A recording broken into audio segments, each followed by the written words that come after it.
Hey, and what's up guys, in this video I'm going to show you how to check your recently added friends on Facebook. So basically now you are on Facebook and you want to see whoever you added from last month or recently.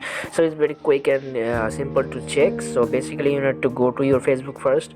So let me go to my Facebook. So here's my Facebook. So I'm on Facebook now just click on that three line button you can see. Now after you are there, then go scroll down and go to settings. Now click on settings and then again click on settings, and now scroll down and find activity log.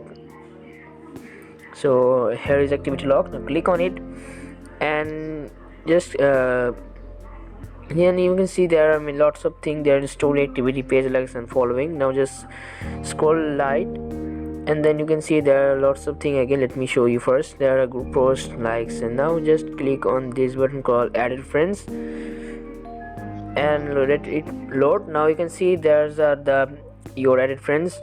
It will be shown that whoever you added from the last month or last days. So thank you so much for watching guys. I will see you in the next video.